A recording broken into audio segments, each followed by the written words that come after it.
Bonjour, je suis Jean-Mathieu Pernin. Bienvenue dans Libellisé, le podcast de Libération qui vous raconte les coulisses de la vie politique française.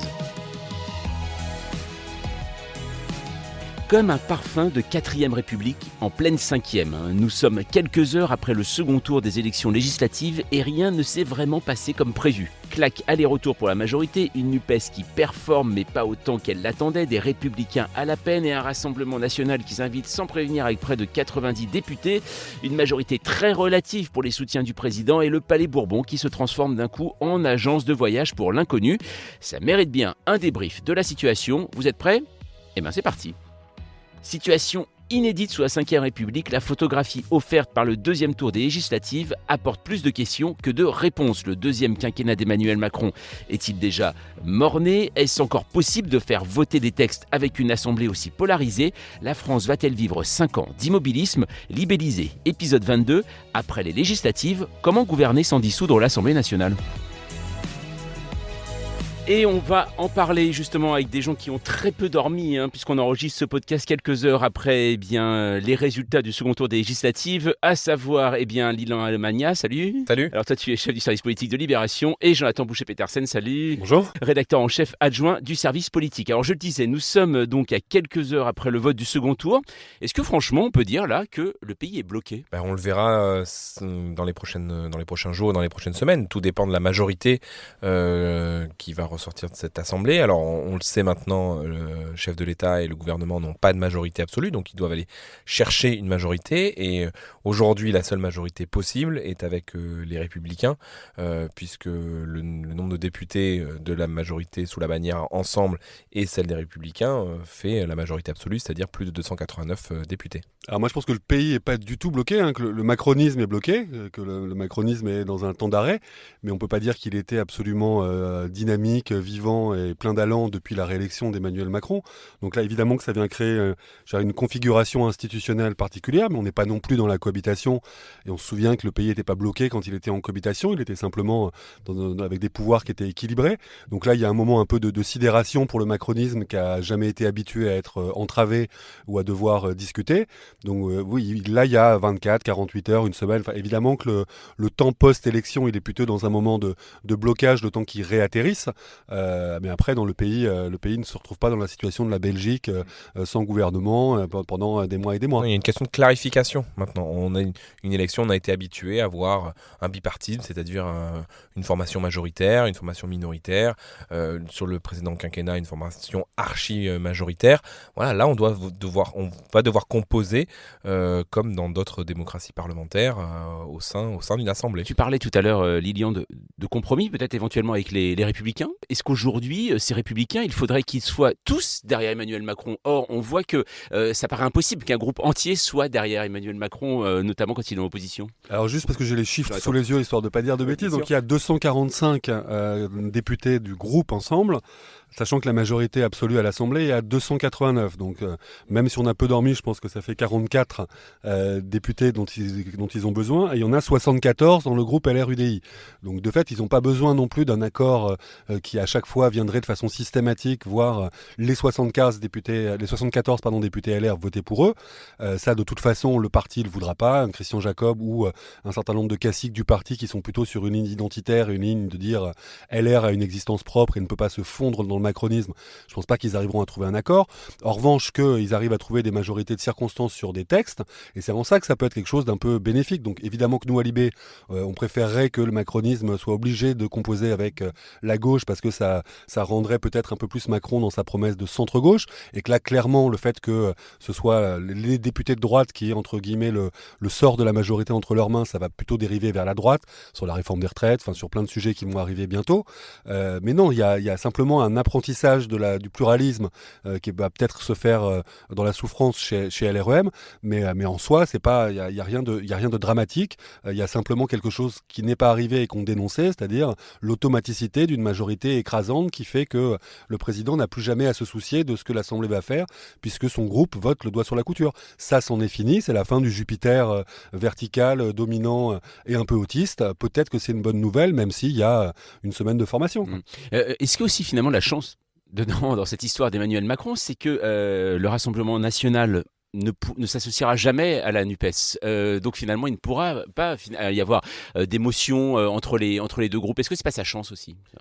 C'est pas une question de chance. Le Rassemblement national, lui a évité, en tout cas, qu'il y ait plus de députés NUPES, même si le Rassemblement national a aussi gagné beaucoup de duels face à Ensemble. Donc on l'a vu hier soir, c'est la fin du Front républicain, le barrage a totalement explosé puisque les électeurs d'un côté ne viennent pas sauver les adversaires contre l'extrême droite.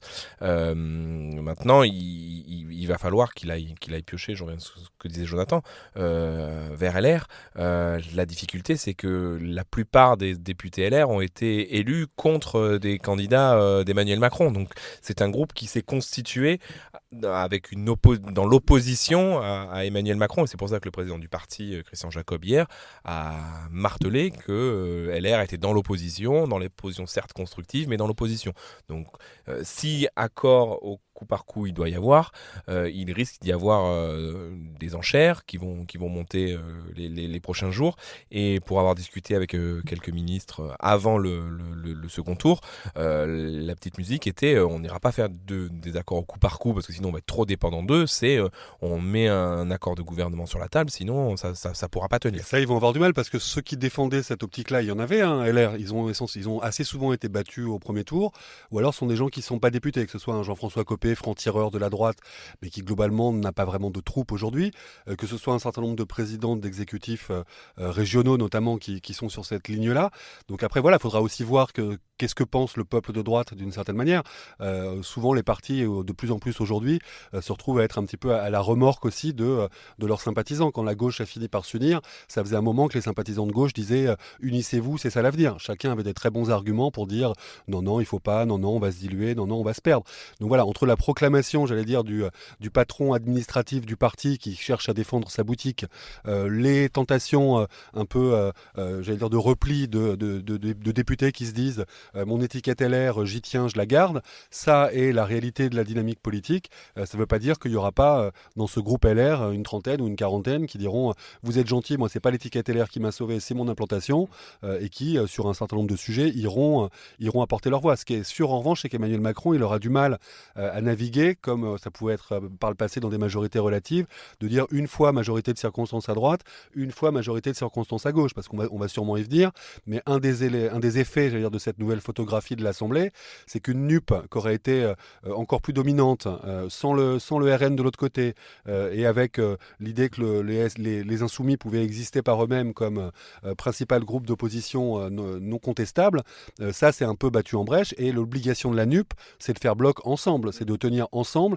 et c'est ça qui leur donne leur force. Donc d'une certaine manière, le résultat de dimanche soir, il vient solidifier le bloc de gauche, il vient questionner, j'allais dire, le groupe LR, les uns et les autres, constatant qu'une des grosses données du scrutin, c'est quand même les 90 députés RN. Voilà, alors ça on va en parler dans un instant, mais juste avant, il y a ce mot qui est arrivé dès 20h05, je pense, dès l'annonce du scrutin, c'est le mot dissolution. Forcément, on le sait qu'Emmanuel Macron, en tant que chef de l'État, peut le faire, je crois que c'est au bout de 20 jours, voilà, 40 jours avant la dissolution. Est-ce que ça serait de l'ordre du possible? Alors, je ne vais pas vous dire, je sais, vous n'êtes pas dans la tête d'Emmanuel Macron, mais est-ce que ça pourrait résoudre les choses ou au pire encore les aggraver? Sur le papier, constitutionnellement, c'est a priori possible. Il y a un débat entre les constitutionnalistes, mais a priori, de ce qu'on entend ce matin, le consensus est plutôt sur oui, on a le droit de dissoudre l'Assemblée nationale après des législatives. On n'a pas le droit de dissoudre l'Assemblée nationale pendant un an quand c'est des élections qui sont issus d'une première dissolution. En revanche, oui, politiquement, ça serait très dangereux pour lui. Les exemples par le passé de dissolution, ils sont très heureux pour Charles de Gaulle en 68, ils sont très malheureux pour Jacques Chirac en 97. Et vouloir régler j'allais dire de force, c'est-à-dire dire aux électeurs non mais vous avez mal voté, vous m'avez mal compris, il faut vraiment voter pour moi maintenant, c'est prendre le risque d'une claque supplémentaire. Et là dans ce cas-là on fait comment? Si les oppositions, qu'elles soient de gauche ou d'extrême droite augmente, Emmanuel Macron peut se retrouver avec une majorité encore plus étriquée. Parce que l'arme de la dissolution pour un président de la République, au-delà de ce qu'on a connu, c'est de dire j'ai ma légitimité issue du scrutin présidentiel, l'Assemblée d'une certaine manière devient trop compliquée à gérer, mais parfois sa propre majorité, de dire il y a une figure qui émerge comme chef de la majorité parlementaire et qui devient un problème pour le président, et il prend les Français à témoin pour dire le lien de confiance qu'il y a entre nous, vous allez le réaffirmer de façon beaucoup plus claire pour me désentraver. Là, on n'est pas du tout dans cette situation-là, on est dans une élection à la présidentielle qui s'est faite dans un contexte de barrage et donc pas dans une adhésion massive et populaire à Emmanuel Macron et qui trouve sa symétrie dans l'Assemblée nationale où, encore une fois, la confiance des Français en Emmanuel Macron, elle s'est montrée très atrophiée. On reste dans une logique qui est quand même très différente de ce qu'on a connu par le passé. On est dans le quinquennat, donc avec cette idée que les législatives doivent confirmer le scrutin présidentiel. D'une certaine manière, c'est ce qui s'est passé. C'est-à-dire scrutin présidentiel étriqué, dit majorité étriquée à la fin. Donc Emmanuel Macron, il a eu le fantasme de dire, bah non, comme à chaque fois, il nous explique qu'il appelle à faire barrage contre l'extrême droite et il en fait une validation de son programme de façon totale et entière. Donc la logique dans sa tête à lui, c'était dans ces cas-là, les Français vont donner la majorité absolue. La réalité, c'est que non, la défiance qui s'est exprimée avec cette espèce d'élection par défaut, on la voit dans les urnes hier soir. Et la différence avec 2017, c'est que là, l'électorat de Marine Le Pen est allé voter au premier et au second tour, et l'électorat de gauche qui avait fait barrage d'habitude à l'extrême droite, et qui a fait barrage en 2022 pour ce qui a profité à Emmanuel Macron, n'est pas venu faire barrage au second tour face à l'extrême droite. Donc on se retrouve avec cette situation où justement un vote barrage du second tour de l'élection présidentielle ne se retrouve plus dans les législatives et donc il n'y a plus de majorité. Et en même temps, vous dites vote barrage, mais il est vrai que Emmanuel Macron, tout de même, au premier tour de la présidentielle, fait un meilleur score qu'en 2017. C'est ça qui paraît étonnant, c'est que les Français votent ça il y a un mois au premier tour et un mois après, ils lui mettent un tacle. Oui, mais contexte de vote drapeau aussi, on était dans un contexte où la tension avec l'Ukraine était beaucoup plus évidente, où le statut du sortant était très valorisé aussi à ce moment-là, sans dire que la situation ukrainienne est réglée loin de là, mais ce crédit qui était apporté à Emmanuel Macron, c'est quand même clairement distendu. Et après, si on regarde le rapport de force en tant que tel, il a plus que en proportion de l'Assemblée nationale. Donc après, tout ça est compliqué, parce que tout se compare pas, mais entre son score du premier tour de la présidentielle qui est en dessous des 30%, aujourd'hui il a 245 députés sur les 577. Donc de fait, il y a quand même une prime au pouvoir sortant. Simplement, ça se fait dans un contexte où on s'y attendait peut-être pas, mais il y a plus de place que dans un premier tour de présidentielle pour que les autres viennent s'exprimer. Il y a eu une sorte de rééquilibrage des pouvoirs, c'était ce qui était très présent sans aller jusqu'à l'envie de cohabitation, mais l'idée que au RN, c'était on ne donne pas les pleins pouvoirs à Emmanuel Macron, à gauche, donc avec cette idée de troisième tour et de dire il y a quelque chose, on peut pas se permettre de donner, encore une fois, l'expression n'était pas la même, mais l'absolu pouvoir à Emmanuel Macron de faire exactement ce qu'il veut. Et il y avait une défiance quand même de ce pouvoir absolument vertical qui finissait par plus tellement s'encombrer de pas grand-chose, donc de la société, donc de beaucoup de groupes d'intérêt, quoi. Et au premier tour de l'élection présidentielle, il y a eu aussi un vote utile à droite, c'est-à-dire que beaucoup de gens qui votaient LR d'habitude sont allés aussi voter Emmanuel Macron par crainte d'un second tour entre Marine Le Pen et Jean-Luc Mélenchon. Et cet électorat-là se retrouve, en tout cas à certains endroits, localement, sur certaines figures locales, ce qui était un des paris de LR et qui a plutôt fonctionné puisque ils perdent un bon tiers de leurs députés de la dernière fois, mais ils sont à plus de 70 députés là où on les attendait plutôt autour de 50-60. Alors ce qui est bien avec vous, c'est que vous êtes assez optimiste pour l'avenir. Je vois pourtant tout le monde parle de foutoir intégral en prenant exemple sur les lois où les insoumis, justement quand ils étaient 15 ou 17 lors de la précédente assemblée, déjà faisaient eux-mêmes une politique d'entrave. Ils disaient, on dépose des amendements. Là, ils se disent, déjà à 70 dans leur propre groupe, ça va être un foutoir, mélangé à la gauche plus nombreuse, plus l'extrême droite. Est-ce que c'est pour ça qu'on parle de, finalement, assemblée non gouvernable ? Oui, mais encore une fois, ça remet aussi un petit peu l'église au milieu du village, ou en tout cas, ça redonne du sens à chacune des institutions. Le rôle de l'Assemblée n'est pas d'avaliser le doigt sur la couture la volonté du président de la République. Ça, c'est quelque chose auquel on s'est habitué parce que c'était ce que donnait le résultat des urnes, mais c'est d'une certaine manière une façon de dévier par rapport à l'équilibre des pouvoirs. Il y a un pouvoir exécutif, il y a un pouvoir législatif, et l'idée, c'est pas que le pouvoir législatif soit juste soumis au pouvoir exécutif. Donc que ça oblige, l'élite mobiliser, à repenser le rythme des réformes, à repenser la façon de non pas concerter, mais trouver des compromis, trouver des textes et des orientations qui rassemblent, ça c'est un exercice qui est vertueux. Après, que ça se fasse de façon moins fluide que mais en même temps on était les premiers, et les Français aussi, à être navrés de voir que quand on disait que l'Assemblée était une chambre d'enregistrement, je ne sais pas si c'est un compliment ou si c'est ou un défaut plus grave que d'être le foutoir. Le foutoir, parfois, c'est aussi le début de la vie. Et si on veut redonner un peu de vigueur, j'allais dire, à l'Assemblée, peut-être qu'il faut qu'elle réfléchisse aussi à ce qu'est son rôle de contrôle du pouvoir, de contre-pouvoir au sens premier du terme.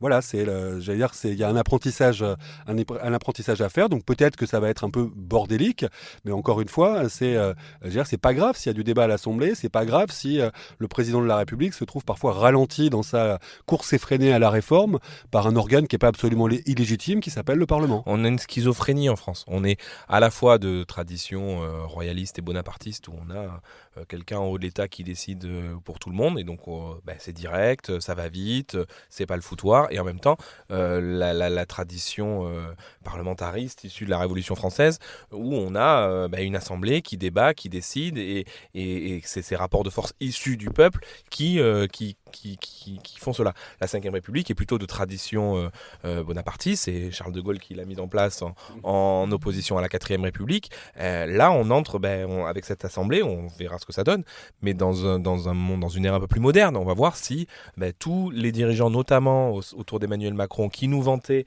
le parlementarisme, le modem de François Bayrou qui voulait la proportionnelle, voilà, là on a le résultat qu'aurait pu avoir un peu une proportionnelle, ou en tout cas un scrutin mixte comme on peut l'avoir en Allemagne, et est-ce qu'on est capable de discuter, de faire des compromis, d'avancer sur un programme qui soit différent du programme qui a été mis en œuvre par le parti qui a gagné l'élection présidentielle. Et Emmanuel Macron, par exemple, quand il était ministre de l'économie, qu'il a remplacé Arnaud Montebourg, il a fait justement ce travail quand il était en train de faire passer la loi Macron, ce travail avec le Parlement, de dire je prends les gens groupe par groupe en essayant d'expliquer en quoi dans mon texte, il y a quelque chose qui peut les rassembler. Ce travail d'aller parler à la droite, d'aller parler à la gauche, de trouver en fait une espèce de voie médiane qui est pas une politique Canada Dry, mais qui est une politique qui vient justement tenir compte de ce qu'est la diversité du champ politique. On peut pas dire qu'il y a une France qui soit macronienne, 100% macronienne, absolument macronienne et seulement macronienne. Il n'y a aucune raison que la politique qui se met en place dans le pays soit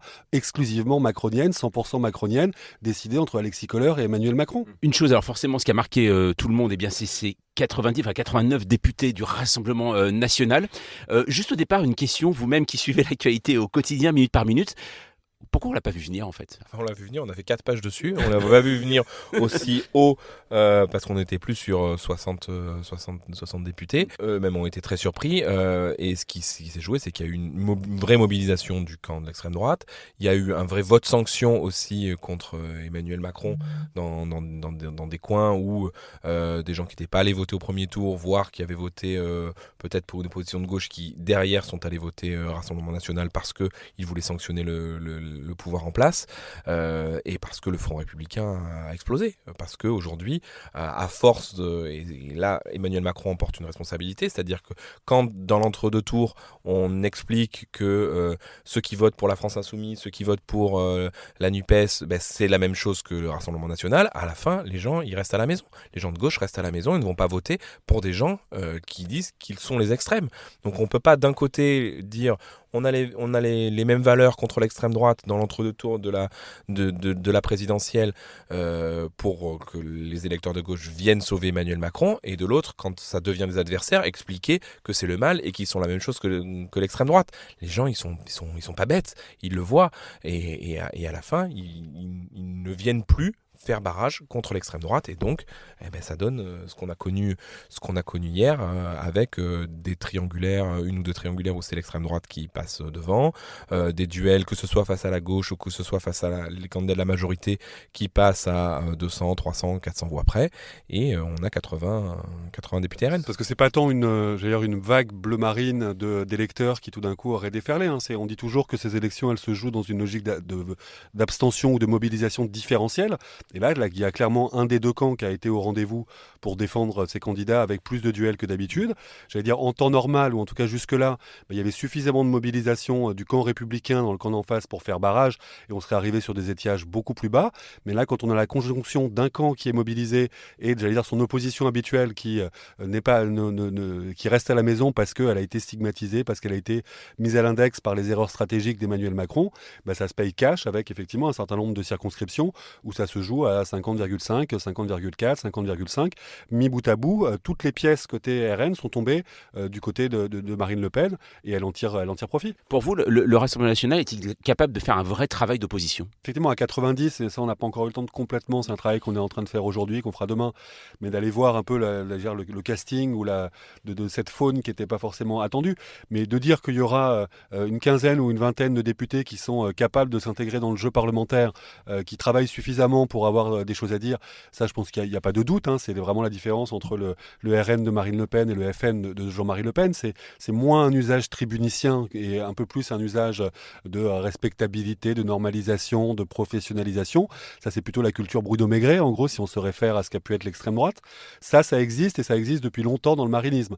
Après, c'est la capacité pour, au-delà du côté tsunami, au-delà du côté choc, qu'il faut surtout pas minimiser du nombre, il n'empêche que même à 90 à l'Assemblée nationale, le RN, ça va rester une force politique isolée. C'est-à-dire, personne va venir toper pour apporter le surplus de troupes qui permettrait de peser. Ce qu'ils ont comme, et c'est pour ça que l'enjeu des 60 était quand même, 60 députés était assez important en interne, et même ça, c'était un objectif qu'eux-mêmes n'étaient pas complètement sûrs de pouvoir atteindre, c'est le travail de saisine du Conseil constitutionnel, par exemple, qui là, pour le coup, se joue sur, il faut avoir 60 députés pour pouvoir le faire. Donc ça, il y a clairement un changement de statut. Après, ça ne fait pas non plus du RN une force de premier plan dans la vie quotidienne de l'Assemblée nationale. Ça va lui donner une tribune qui est plus importante, ça va peut-être lui donner un certain nombre de fonctions qui sont plus éminentes. En revanche, voilà, leur stratégie à 50 ou à 90, d'une certaine manière, ça va pas être si différent que ça. Leur enjeu, c'est d'identifier des gens sur des thématiques, c'est de faire exister des visages aussi au-delà de celui de Marine Le Pen ou de Louis Alliot, de Jordan Bardella, sachant que ni Louis Alliot ni Jordan Bardella n'étaient candidats cette fois-ci. Donc voilà, il y a aussi ce travail de franchir un palier en plus dans la construction d'une force dont ils considèrent qu'elle est toujours une force de gouvernement en puissance. Et puis on va terminer alors donc par la NUP, donc aussi qui était la surprise, enfin voilà, qui aujourd'hui est la première force d'opposition à Ensemble, donc aussi la République en marche. Alors Fabien Roussel, du Parti communiste, dit aujourd'hui la NUP n'a pas réussi à passer le plafond de verre. Ça veut dire qu'il y a une petite déception quand même hier par rapport au nombre d'élus. Il y a une petite déception, oui, et en même temps il passe quand même entre 130 et 145 élus, ce qui est quand même énorme par rapport à ce qu'il pesait à l'époque. Faut quand même rappeler que le PS était une trentaine de députés, la France Insoumise 17, et le Parti communiste 10 députés. Ils n'avaient pu constituer un groupe que parce qu'ils avaient l'apport des élus outre-mer. Donc c'est quand même une performance. Ils auraient pu espérer mieux, et il faudra tirer un peu les conséquences de pourquoi ils ont manqué peut-être une marche entre le premier et le second tour. Mais maintenant c'est un acquis. Cette union-là, ils ont fait la démonstration que unis, on pouvait l'emporter. On pouvait, en tout cas, là, devenir la première force d'opposition à Emmanuel Macron. Obliger Emmanuel Macron aussi à clarifier sa politique. Est-ce qu'on se tourne vers la gauche, vers le centre-gauche, ou est-ce qu'on se tourne vers la droite, parce que le programme économique et social est beaucoup plus de droite que de gauche.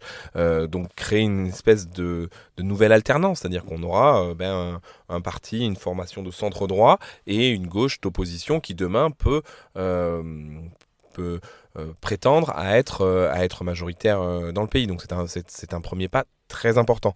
Maintenant, il faudra voir comment tout ça se met en musique à l'Assemblée nationale. Après, il y a évidemment des défis, parce que là, ce qu'on se disait au début, c'est que la situation politique pousse la NUP à faire bloc. On est moins dans l'idée que dès le lendemain des élections, chacun existe par lui-même, avec son groupe. Il y a l'idée qu'ils ont bien compris qu'ils n'étaient pas suffisamment nombreux, d'une certaine manière, pour ne pas avoir besoin de peser tous ensemble. Après, le prochain scrutin qui s'annonce, c'est pas tout de suite, mais c'est les élections européennes. Et c'est vrai qu'aux élections européennes, c'est typiquement le genre de scrutin où on imagine mal à avoir une liste commune des socialistes, des écolos et des insoumis. Donc ce sera un défi. Après, il peut y avoir tout à fait une dichotomie entre réalité législative, rendez-vous d'élections européennes où ça sert à rien de cacher la poussière sous le tapis. Ils ont toujours dit que là-dessus, ça faisait partie des sujets sur lesquels il pouvait y avoir des nuances. Donc se compter dans ce type de scrutin, ça peut avoir sa légitimité. Voilà, encore une fois, ce qu'on disait d'Emmanuel Macron qui va devoir apprendre le pluralisme à l'Assemblée nationale, c'est aussi un apprentissage pour la gauche, ou un réapprentissage plutôt pour la gauche, d'apprendre à être unis, à fonctionner de façon un peu cohérente, surtout que ça s'est fait de façon naturelle et presque évidente quand le PS était la force hégémonique où il y avait vraiment le PS et le reste du monde. Là aujourd'hui, il y a des forces politiques qui sont non pas de poids égal, mais entre le fait que LFI est clairement dominant à l'Assemblée nationale, mais que dans les régions et dans les départements ou dans les mairies, c'est quand même beaucoup plus les autres composantes de la NUP qui ont des positions. Voilà, tout ça fait une forme d'équilibre des pouvoirs. Il ne faut pas que ça se transforme en équilibre de la terreur, quoi. Une dernière chose, une question plus personnelle. Vous-même, comment vous voyez en tant que journaliste politique la période qui s'ouvre ? Elle est exaltante, elle est déprimante, ou au contraire, elle est plus excitante que même les 5 dernières années qu'on a pu vivre ? Alors là, mais c'est peut-être l'effet loupe de la longue soirée d'hier soir et du fait qu'on a recommencé tôt, j'aurais tendance à dire fatigante, mais qui dit fatigante dit aussi intéressant. Donc là, ce qui est sûr, c'est que l'idée que la politique, c'est simplement la répétition de ce qu'on a déjà connu, ça s'est battu en brèche. L'idée que rien n'est jamais vraiment écrit avant une élection, ça c'est toujours enthousiasmant. Là, comme on disait, c'est que dans toutes les sphères, on est dans des moments de découverte, de défi ou d'une certaine manière de redéfinition de ce qu'est le rôle du Parlement, l'arrivée du RN, la gauche unie, une majorité sous contrainte. Voilà, tout ça, ça ouvre autant de sujets d'événements que de pas de sujets de nuit blanche, faut pas déconner. Mais en tout cas, l'idée qu'il faut effacer un peu le logiciel automatique et se dire il y a une réalité qui s'écrit sous nos yeux, oui, ça c'est plutôt enthousiasmant. Personnellement, elle est effrayante quand on voit les scores du Rassemblement national et le fait qu'ils aient envoyé 90 députés à l'Assemblée. Ça c'est personnel. Au niveau professionnel en tant que journaliste politique, c'est passionnant. C'est passionnant de voir enfin, moi qui ai suivi l'Allemagne et le système parlementaire là-bas, de voir que peut-être, on verra dans les prochaines semaines, commence à se matérialiser un régime parlementaire sous un régime semi-présidentiel. Voilà, donc il y a quelque chose de nouveau. Ça va de discussions. L'Assemblée redevient un lieu vraiment législatif, un lieu de pouvoir qui ne l'était plus depuis des nombreuses années.